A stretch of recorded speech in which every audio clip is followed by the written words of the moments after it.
Shalom, this is Rabbi Jeremy Lawrence from Kinloss. There is a lovely, warm family feeling as we gather around the Chanukah, singing Maoz Tzor and eating donuts and latkes. It is a perfect festival and a highlight of the kiddie calendar. At a recent interfaith meeting, someone put it to me, "Isn't it nice that you people have your own Christmas too?" As we spin the dreidel and hand out the Chanukah gelt, it's important not to lose sight of the purpose of the Chanukah and the context of the festival, the victory of the Maccabees and the miracle of the oil. According to the Talmud, the Chanukah is about Pirsumei Nisa, the Aramaic expression for publicizing the miracle. This entails more than a simple historic commemoration of events 2,100 years ago.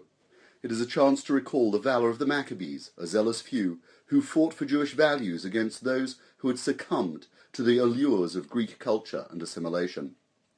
In those days, as in ours, there was a high regard for the easy life of those who secularized. Greek science and philosophy were admired, likewise Greek sport and entertainment.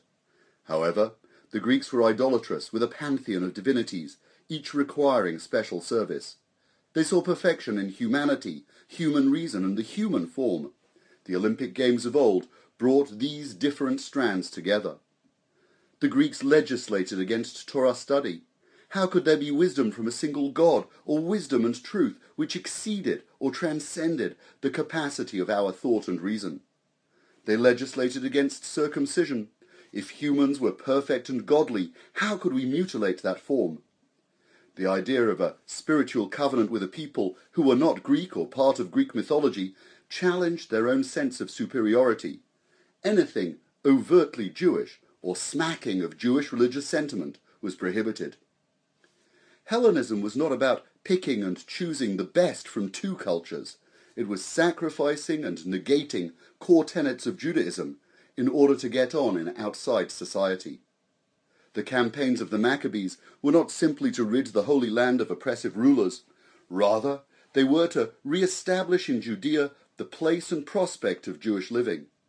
It might have been possible to do nothing and let God fight his own battle in the faithful anticipation that he must win in the long run. For the Maccabees, though, it was important to make a stand in their own generation so that there would be Jewish life and opportunity for themselves and for their children. The miracle we celebrate in their memory is that God came to support those who stood up for Jewish values and who were prepared to forego some of the advantages of assimilation because they came at a price that was far too dear.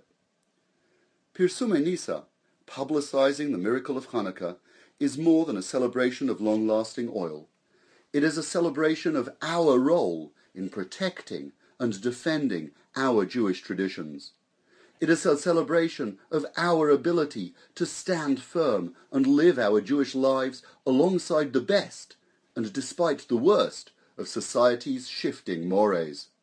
In lighting the Chanukah, we champion the event which preserved our freedom to study Torah, to keep Shabbat and Kashrut, to perform Brit Milah, and to enjoy the rich blessings of our covenant.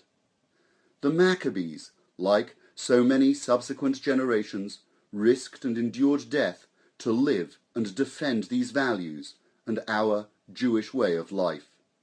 2,100 years ago, Pirsumei Nisa was appreciated by those who saw the lights of the Chanukah in every home as a confirmation that Jewish living was secure and celebrated. It was warming to the Jews and a statement of pride in our values to the world at large. The blessing we recite as we light our Chanukah acknowledges God's miraculous power, B'yamim ha'hem b'zman hazeh, in those days and in ours. We light the Chanukah lights every evening for ourselves, not just our children, and we remember the historic victory to prick our own conscience. Shabbat, Kashrut, Brit Milah, Torah study and synagogue services are values we should live for. For 8 days we celebrate the fact that we can, but every day we should be celebrating them in what we do. This is Rabbi Jeremy Lawrence from Kinloss, wishing you a Chanukah Sameach.